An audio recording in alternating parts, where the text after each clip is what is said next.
నమస్తే, నేను మీ విఎస్ శర్మ, వేమకోట వాసుదేవశాలం, విశాఖపట్నం. వరాహి నవరాత్రులు చాలా ప్రసిద్ధమైనవి మరియు చాలా పుణ్యఫలాన్ని ఇచ్చేవి. ఈ వారాహి నవరాత్రులు ప్రతి సంవత్సరము ఆషాఢ శుద్ధ పాడ్యమి నుండి నవమి వరకు 9 దినములు కూడా నవరాత్రులు జరుగుతాయి. వారాహి మాత చాలా ప్రసిద్ధమైన మాతగా నవరాత్రులు చేస్తుంటారు.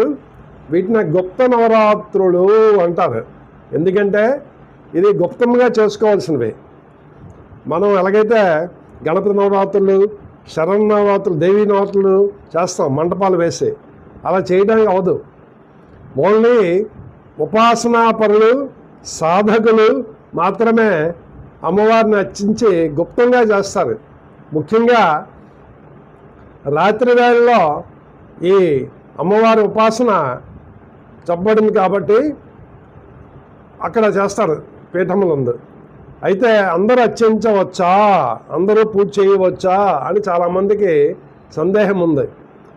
చేయవచ్చు, కానీ అమ్మవారి 2 విధాలుగా ఉంటాయి. ఒకటి శ్రీ విద్యా సాంప్రదాయంలో అమ్మవారిని అర్చించడం, 2 తాంత్రిక విద్యలు, అది వామాచారంలో చేస్తారు. అది సామాన్యం చేయకూడదు, నిషేధం అని మనకి శాస్త్రాలు చెప్పాయి. అయితే ఆధ్యాత్మ శక్తి వృద్ధికి, అట్లాగే ధనధాన్య వృద్ధికి, మానసిక ప్రశాంతికి వారాహి మాతృకి మనం పూజించవచ్చు. సప్తమాతృకల్లో వారాహి దేవత ఒక దేవతగా మనకి చెప్పబడి ఉంది.